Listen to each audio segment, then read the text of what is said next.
나는 칸트가 문제를 제기했지만 그것을 해결하지 않았고 해결로 나아가는 길도 제시하지 않았다고 말했다. 마찬가지로 칸트의 유명한 주석자들, 해석자들, 추종자들, 그리고 반대자들 중 누구도 이 해결책이나 그에 이르는 길을 발견하지 못했다. 나는 칸트 문제에 대한 올바른 이해의 첫 징후들과 그 해결 가능성을 암시하는 첫 힌트를 힌턴에게서 발견한다. 그는 사고의 새 시대와 네 번째 차원의 저자이다. 힌턴은 말한다. 칸트의 사상을 해석할 때 보통 그 부정적인 측면만이 다루어진다고. 즉, 우리가 오직 시간과 공간 안에서만 감각적으로 사물을 인식할 수 있다는 사실이 사물 그 자체가 실제로 어떤지를 보지 못하게 만드는 장애물로 간주된다는 것이다. 이는 사물을 우리가 있는 그대로 인식하는 것을 막고 그것들에게 본래 속하지 않은 것을 더 씌우며 우리로부터 그것들을 가리게 된다는 식으로 이해된다는 것이다. 그러나 힌턴은 말한다. 만약 우리가 칸트의 명제를 있는 그대로 받아들여서 공간적 인식 안에 바른 인식을 방해하는 장애물을 보지 않고 사물을 공간을 통해 인식한다고 스스로에게 말한다면 우리는 우리의 공간 감각을 세계 인식을 방해하는 부정적인 조건이 아니라 오히려 마음이 경험을 얻는 데 사용하는 긍정적인 수단으로 볼 수 있을 것이다. 즉, 우리는 공간을 통해 세계를 인식하는 것이다. 칸트가 제기한 문제를 일종의 우울한 시각으로 다룬 책들이 많이 있다. 마치 공간 안에서의 인식이 자연으로부터 우리를 분리하는 일종의 장막인 것처럼 말이다. 그러나 이러한 우울함을 꼭 받아들일 필요는 없다. 우리는 공간을 통해 존재하는 것을 인식한다고 인정해야 한다. 공간은 마음의 도구다. 어떤 명제가 매우 심오하고 이해하기 어렵게 느껴지는 경우가 종종 있다. 이는 단순하고 실천적인 내용이 심오한 사상가들에 의해 이해할 수 없는 형태로 표현되었기 때문이다. 하지만 우리는 위대한 칸트의 공간 개념을 실천적인 관점에서 바라보려고 한다. 우리는 공간 감각을 발전시키는 것이 필요하다는 결론에 이른다. 왜냐하면 그것은 우리가 실제하는 사물들에 대해 사유하는 데 사용하는 수단이기 때문이다. 힌턴은 계속해서 이렇게 쓴다. 칸트에 따르면 공간 감각 또는 공간 직관은 정신의 가장 기본적인 힘이다. 하지만 나는 공간 감각을 체계적으로 교육하자는 생각을 어디에서도 본 적이 없다. 그것은 우연에 맡겨져 있다. 하지만 공간 감각의 특별한 발전은 우리에게 새로운 개념의 전체 계열과 접하게 해준다. 피이테, 셀링, 헤겔은 칸트의 몇몇 사상을 발전시켜 훌륭한 저술들을 남겼다. 하지만 그의 진정한 후계자는 가우스와 로바체프스키다. 왜냐하면 공간 직관이 우리가 인식하는 수단이라면 이로부터 다양한 형태의 공간 직관이 있을 수 있다는 결론이 따라 나오기 때문이다. 공간 직관은 이를 사용하는 존재의 조건들에 따라 일종의 색채를 띠게 된다. 언급된 위대한 기하학자들은 놀라운 분석을 통해 공간이 보통의 경험이 우리로 하여금 생각하게끔 하는 것처럼 제한되어 있는 것이 아니라 우리가 새로운 유형의 공간들을 충분히 인식할 수 있다는 것을 보여주었다.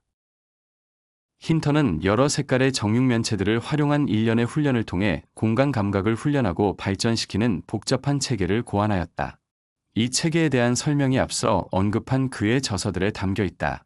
내 생각에 힌턴의 연습법은 이론적으로는 흥미롭지만 실질적인 의미는 힌턴과 같은 사고방식을 가진 사람들에게만 제한적으로 있을 수 있다.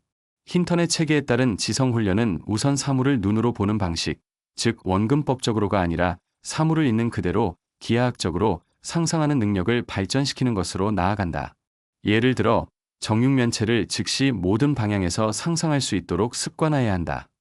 그리고 이러한 원근법을 벗어난 상상 능력의 확립은 결국 우리 의식의 활동 범위를 놀라울 정도로 확장시키며 새로운 개념을 창조하고 유추 능력을 강화시킨다. 칸트는 현재의 지각 조건 하에서는 지식이 확장된다고 해도 우리가 사물 자체에 가까워질 수는 없다고 규정했다. 그러나 힌턴은 원하는 경우 지각의 조건 자체를 변화시킬 수 있으며 그렇게 함으로써 참된 본질들에 접근할 수 있다고 주장한다. 우리가 보통 공간에 대해 생각할 때 그 공간은 제한되어 있다고 인식된다. 그것은 길이나 면적에서가 아니라 우리가 공간적 대상을 측정하는 방식에 대해 생각할 때 실현할 수 있는 어떤 관계의 측면에서 제한되어 있다. 한 물체는 오직 세 개의 독립된 방향에서만 측정될 수 있음이 밝혀졌다. 즉, 그것은 길이, 너비, 높이를 가져야 하며 그 이상의 치수는 가지지 않는다. 새로운 차원은 언제나 이 기존의 차원들로 이루어질 것이다. 물체에는 이 세 방향의 조합을 따라 움직이면 도달할 수 없는 지점은 없다. 그런데 왜 공간은 세 개의 독립된 방향으로 제한되어 있어야 하는가? 기하학자들은 물체들이 그렇게 제한되어 있어야만 하는 어떤 이유도 존재하지 않는다고 여긴다. 그러나 실제로 우리가 측정할 수 있는 물체들은 정확히 그러한 방식으로 제한되어 있다. 그러므로 우리는 세계의 보통 사물들을 인식하기 위해 우리가 사용하는 공간이 3차원으로 제한되어 있다는 결론에 도달한다. 그러나 세상의 어떤 존재들은 4차원의 공간을 인식할 수 있을 가능성이 매우 높다. 우리의 공간보다 더 높은 차원의 공간에 관해서는 매우 많은 것을 말할 수 있고 그와 관련된 문제들을 분석적으로 많이 전개할 수도 있다. 그러나 우리는 4차원 공간을 우리의 공간을 인식하는 방식과 같은 방식으로 인식할 수 있을까? 우리는 4차원의 물체를 익숙한 공간에서 일정한 형태를 가진 물체에 대해 생각하듯이 하나의 속성을 지닌 단위로서 사고할 수 있을까? 4차원 물체들에는 어떤 신비도 없으며 만약 우리가 올바른 경로로 나아간다면 그것들을 인식하는 것은 일반적인 3차원 형태들을 인식하는 것보다 더 어렵지 않다. 4차원에서 인식할 수 있는 능력이 획득되었을 때, 더 정확히 말하자면 이 능력이 의식적인 것이 되었을 때 새로운 지평이 열린다. 정신의 능력이 발달하고 사고 도구로서 더 넓은 공간을 활용함으로써 의식 앞에 새로운 길이 펼쳐진다. 그리고 우리는 여기서 칸트가 처음 말했던 정신을 매우 좁은 경계 안에 가두는 것처럼 보였던 바로 그 진리를 활용하고 있는 것이다. 우리의 인식은 공간이라는 존재 조건에 종속되어 있다. 하지만 공간은 우리가 처음에 생각했던 것처럼 제한된 것이 아니다. 보다 넓은 공간에서 개념을 형성할 수 있는 힘을 갖춘 다음의 단계는 자연을 탐구하고 어떤 현상들이 4차원의 관계로 설명될 수 있는지를 밝히는 것이다. 과거 세기의 사유는 3차원 공간 개념을 사용하여 많은 현상을 분류했고 실천적인 행동을 위한 많은 유용한 규칙들을 만들어냈다. 이제 미래에 우리 앞에 열리는 길은 4차원 공간 개념을 자연 현상에 적용하고 이 새로운 인식 방식으로 어떤 것들을 발견할 수 있는지를 탐구하는 데 있다. 인식을 확장하기 위해서는 우리가 인식하는 모든 것에 우리가 부여하는 자기의 요소들, 즉 개인적 요소들을 가능한 멀리 분리하여 주의를 실제로 지각되는 대상의 속성으로부터 빼앗기지 않도록 해야 한다. 오직 지각 속의 자기 요소들로부터 벗어날 때에만 우리는 이성적인 질문을 던질 수 있는 입장에 서게 된다. 태양이 지구 주위를 돈다는 생각에서 벗어나야만 비로소 우리는 태양을 연구할 수 있게 된다. 지각 속 자기 요소의 가장 나쁜 점은 우리가 그것에서 벗어나기 전까지는 우리 안에 그런 요소가 있다는 것조차 의심하지 못한다는 데 있다. 우리의 지각 속 자기 요소가 무엇을 의미하는지 이해하기 위해 우리가 우주의 다른 장소로 갑작스럽게 옮겨졌다고 상상해보자. 그곳에서 우리는 지성적인 존재들과 함께 있으며 그들과 대화를 시작한다고 하자. 우리가 그들에게 우리 세계와 우리 태양을 설명하면서 태양은 밝고 뜨거운 천체로서 우리 주위를 돈다고 말한다면 그들은 이렇게 대답할 것이다. 당신은 우리에게 태양에 관해 어떤 말을 했습니다. 그러나 동시에 당신 자신에 관해서도 무언가를 말했습니다. 그러므로 태양에 대해 무엇인가를 알고자 한다면 우리는 가장 먼저 태양에 대한 우리의 인식 속에 들어있는 자기 요소, 즉 우리가 있는 지구가 태양 주위를 돈다는 그 요소로부터 벗어나야 한다. 공간 감각을 기르고 발전시키기 위한 작업의 주요한 과제 중 하나는 사물의 배치에 대한 인식 속에서 자기 요소들로부터 벗어나는 것에 있다. 우리 우주, 혹은 우리의 공간이 4차원 공간의 우주와 어떤 관계를 가질 수 있는지는 전혀 규정되어 있지 않다. 이러한 관계를 이해하기 위해서는 아주 많은 작업과 연구가 필요할 것이며 그것들이 이해되었을 때에는 마치 지금 우리가 지구가 다른 행성들 사이에 놓여 있는 위치를 단순하고 자연스럽다고 여기는 것처럼 그 관계들도 단순하고 자연스럽게 보일 것이다. 배치 학습은 두 범주로 나누어져야 한다. 첫째는 이러한 능력을 형성하는 것이고 둘째는 그 능력을 훈련할 수 있게 하는 것이다. 수학은 그런 훈련의 수단이 되기는 하지만 나는 수학이 그 능력을 형성할 수 있다고는 생각하지 않는다. 불행히도 현재 수학은 보통 학생을 기호의 바다로 곧장 던져놓고 그 기호들의 의미나 중요성을 파악할 기회를 주지 않는다. 배치 학습에 사용할 수 있는 모든 단위들 가운데 나는 큐브를 선택한다. 나는 다른 어떤 단위를 사용할 때마다 길을 잃고 혼란스러워진다는 것을 알게 되었다. 큐브와 함께라면 우리는 아주 빠르게 나아가지는 못하겠지만 모든 것이 완전히 명백하고 분명해질 것이며 전체를 구성하는 각 부분을 볼 수 있을 것이다. 우리의 작업은 다음과 같은 것으로 이루어질 것이다. 큐브를 이용하여 사물의 배치 사실들을 연구하는 것, 그리고 그 연구 과정은 실제로 큐브를 조립하는 것으로 이루어질 것이다. 이렇게 해서 우리는 우리의 정신을 자연과 접촉시키게 될 것이다. 힌턴의 책으로 나는 여러 차례 되돌아가게 될 것이다. 그러나 그에 앞서 우리는 칸트의 문제와 관련된 사상들에 대한 우리의 입장을 설정해야 한다. 공간이란 무엇인가? 공간을 객체로서, 즉 우리의 의식 밖에 있는 것으로 상정할 경우 공간은 우리에게 우주의 형태 또는 우주 속 물질의 형태이다. 공간은 모든 방향으로 무한한 연장성을 갖는다. 그러나 그것은 서로 독립적인 세 방향으로만 측정될 수 있다. 길이, 너비, 높이. 우리는 이 방향들을 공간의 차원이라 부르며 우리의 공간은 세 개의 차원을 가진다. 즉 3차원적이라 말한다. 여기서 독립적인 방향이란 다른 하나에 대해 직각을 이루는 선을 의미한다. 이러한 선들, 즉 서로 직각을 이루며 서로 평행하지 않은 선들은 우리의 기하학은 단 세 개만을 안다. 만약 우리가 독립적인 방향이라는 개념을 직각이 아닌 각도, 예를 들어 30도 각도를 이루는 선으로 정의한다면 그때는 차원의 수가 3이 아니라 9가 될 것이다. 이로부터 우리는 우리의 공간이 3차원이라는 것은 단순히 기하학적 조건일 뿐이며 우리가 측정 시 기준으로 삼는 것이 직각이기 때문이라는 것을 알 수 있다. 그러나 동시에 우리의 공간 안에는 단지 3개의 수직선, 즉 3개의 독립적인 직각밖에 존재하지 않는다. 왜 정확히 셋이고 10개도 아니고 15개도 아닌가? 그것은 우리가 모르는 것이다. 분명한 하나의 사실은 3개를 넘는 직각을 우리는 그것이 우주의 어떤 신비한 속성 때문이든 아니면 우리 정신의 능력의 한계 때문이든 간에 상상조차 할 수 없다는 점이다. 그러나 우리는 공간을 무한하다고 부른다. 그리고 무한의 첫 번째 조건은 모든 방향과 모든 가능한 관계에서의 무한성이기 때문에 우리는 공간에 무한한 수의 차원이 있다는 것을 가정해야만 한다. 다시 말해 서로 수직이고 서로 평행하지 않은 무한한 수의 직선을 상정해야 한다. 그리고 그 중에서 우리가 왜인지 단지 3개만 알고 있다고 가정해야 한다. 이런 형태로 고차원에 대한 문제는 일반 의식에 나타난다. 그리고 우리가 3개 이상의 수직선을 결국은 구성해낼 수 없기 때문에 우리는 적어도 다음과 같이 인정해야만 한다. 즉, 우리 공간의 3차원성은 조건적인 것이라 하더라도 기하학적 가능성에 대한 우리의 공간의 제한성은 틀림없는 사실이라는 것이다. 물론 공간의 속성이 우리 자신 내부의 어떤 속성에 의해 만들어지는 것이라면 그 제한성 또한 우리 자신 안에 놓여 있는 것이다. 이 제한성이 무엇에 의해 생기는 것이든 간에 중요한 사실은 그것이 존재한다는 것이다.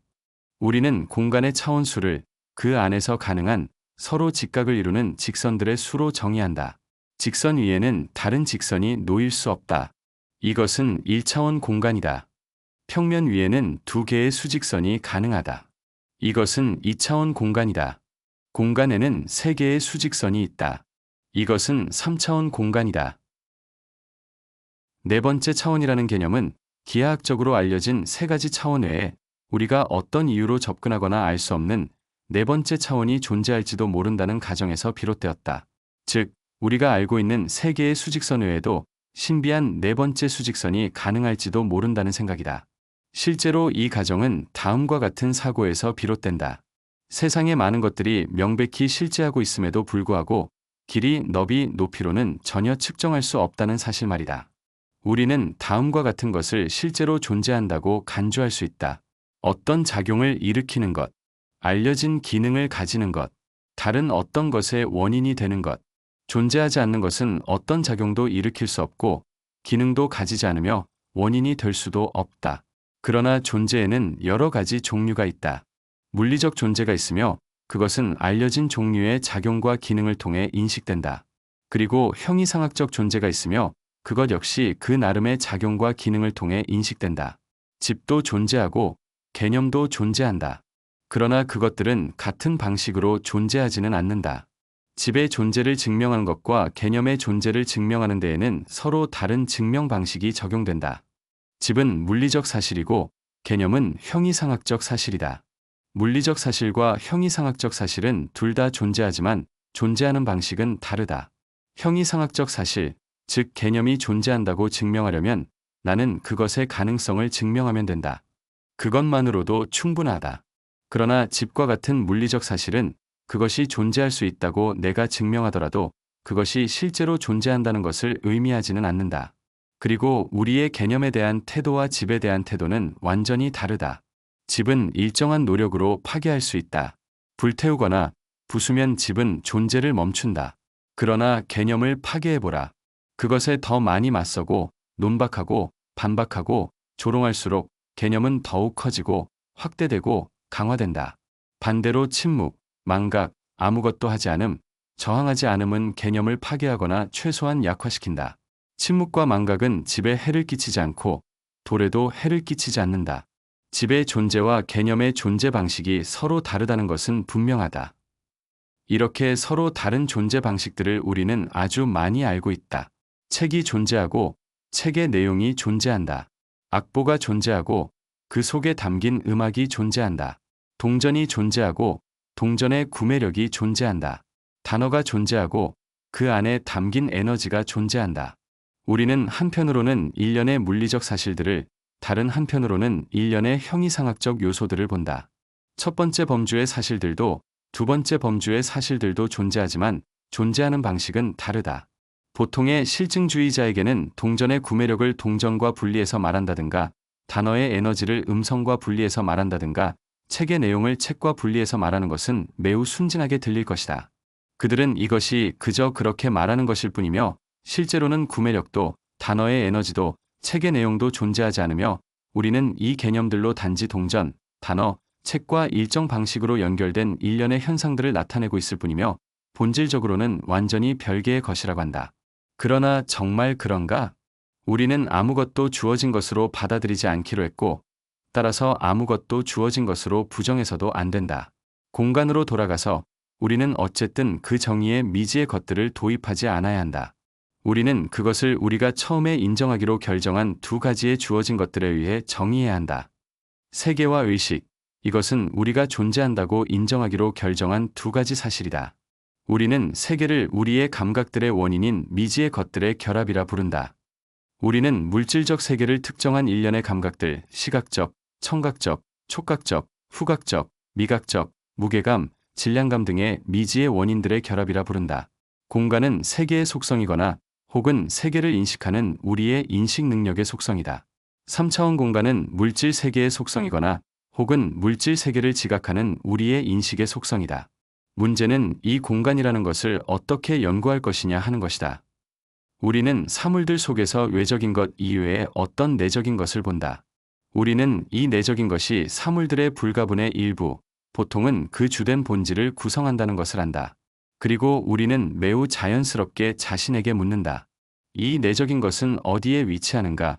그리고 그것은 무엇인가?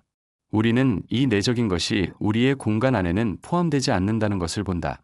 그래서 우리는 우리보다 더 많은 수의 차원을 가진 고차원 공간이라는 개념을 형성하게 된다. 그리하여 우리의 공간은 고차원 공간의 일종의 부분처럼 되며, 즉 우리는 공간의 일부만을 알고 느끼고 측정한다는 전제를 세우게 된다. 우리가 측정할 수 있는 그 부분은 길이, 너비, 높이로 측정될 수 있는 부분이다.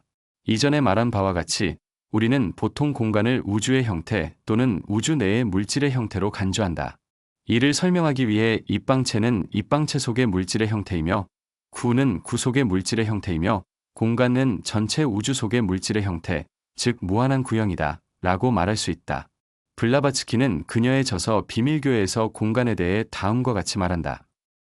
공간이 어떤 방향으로든 측정될 수 있다고 가정하는 것은 극도로 터무니없는 일이다. 네 번째 공간 차원에 대한 일상적 표현은 보다 완전한 표현인 공간 내 물질의 네 번째 차원의 생략형일 수 있다. 진화의 흐름은 물질의 새로운 성질들로 우리를 인도하는 데 목적이 있을 수 있다. 그러나 공간을 우주 속 물질의 형태로 규정하는 이 공식은 물질이라는 개념, 즉 미지의 개념을 포함하고 있다는 결점을 갖는다. 물질에 대한 물리적 정의의 시도들이 도달하는 교착 상태, 즉 X는 Y, Y는 X의 상태에 대해서는 이미 말한 바 있다. 심리학적 정의들 역시 같은 결론에 이른다. 게르체는 그의 저서 영혼의 생리학에서 다음과 같이 말한다. 우리는 우리가 직접 혹은 간접적으로 움직임에 저항하는 모든 것을 물질이라고 부른다. 이는 우리 자신의 수동적 상태들과 현저한 유사성을 보인다. 그리고 우리는 우리 자신이나 다른 물체에 직접 혹은 간접적으로 움직임을 부여하는 것을 힘이라 부른다. 이는 우리 자신의 능동적 상태들과 극히 큰 유사성을 보인다.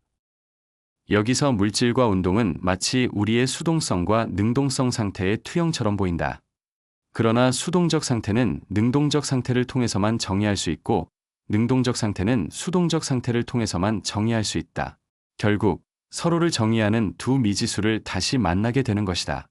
이데알리즘과 자연의 문제라는 글에서 더글러스 포셋은 다음과 같이 말한다.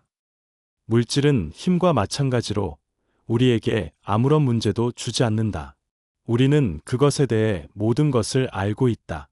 왜냐하면 우리가 그것을 직접 만들어냈기 때문이다. 물질을 통해 우리는 감각적 대상을 사유한다. 이는 지나치게 복잡한 구체적 사실들을 다루기 어려워 생긴 지적 대체물이다. 엄밀히 말하면 물질은 오직 개념으로만 존재한다. 그러나 심지어 개념으로서의 물질조차 그 성격이 너무나 명확하지 않아 대부분의 사람들은 자신이 이 단어로 무엇을 의미하는지조차 명확히 말할 수 없다. 여기에서 지적된 바는 매우 중요하다. 물질과 힘은 단지 논리적 개념, 다시 말해 다양한 사실들의 긴 행렬을 지칭하기 위해 받아들여진 단어들일 뿐이라는 것이다. 우리는 물리학을 통해 길러졌기 때문에 이것을 이해하기가 매우 어렵다. 그러나 본질적으로 누가 언제 물질이나 힘을 본 적이 있는가? 우리는 사물과 현상을 본다. 우리는 어떤 사물의 구성 물질로부터 떨어진 물질이라는 것을 결코 본 적이 없다. 나무든 철이든 돌이든 그것은 물질이 아니라 특정한 물체이다. 같은 방식으로 우리는 어떤 행위와 분리된 힘이라는 것도 본 적이 없다. 이것은 무엇을 의미하는가? 이는 물질과 힘이 같이 노동, 구매력, 책의 내용과 같은 추상 개념이라는 것을 의미한다. 이것은 곧 물질이 꿈의 물질이라는 것을 의미한다. 그리고 우리가 그것을 결코 만질 수 없고 오직 꿈속에서만 본다는 점에서 우리는 물리적 물질 또한 사물과는 분리되어 결코 만질 수 없고 볼 수 없고 들을 수 없고 사진을 찍을 수도 없다는 점을 알게 된다. 우리는 사물과 현상을 잘 혹은 못 알아볼 수 있다. 그러나 우리는 결코 그것들로부터 분리된 물질이나 힘을 인식할 수 없다. 물질은 진리, 선, 악처럼 단지 추상적 개념일 뿐이다. 물질 또는 물질의 일부는 화학 플라스크나 비커에 담을 수 있는 것이 아니라 마치 이집트의 어둠을 병에 담아 팔 수 없는 것처럼 말이다. 하지만 이집트의 어둠이라는 검은 가루가 아토스 산에서 팔린다는 이야기가 있다. 그렇다면 혹시 누군가는 물질을 본 적이 있을지도 모른다. 이러한 문제를 이해하려면 일정한 준비나 강한 내적 직관이 필요하다. 안타깝게도 사람들은 우주 존재의 근본 문제에 대해 너무 쉽게 사고하려 든다. 사람은 음악이나 고등수학 또는 발레 예술에 대해 자신의 무능함을 쉽게 인정한다. 하지만 근본 원리에 관련된 문제에 대해서는 언제나 자신의 의견과 판단을 가질 권리가 있다고 믿는다. 이러한 사람들과 이야기하는 것은 매우 어렵다. 왜냐하면 손가락으로 책상을 두드리며 이건 물질이야. 난 이걸 알고 느낀다고 말하는 사람에게 어떻게 대답할 수 있겠는가? 이게 어떻게 추상 개념일 수 있어? 라고 말하는 사람에게 어떻게 설명할 수 있겠는가? 혹은 나는 태양이 떠오르고 지는 걸 보잖아. 라고 말하는 사람에게 어떻게 설명하겠는가?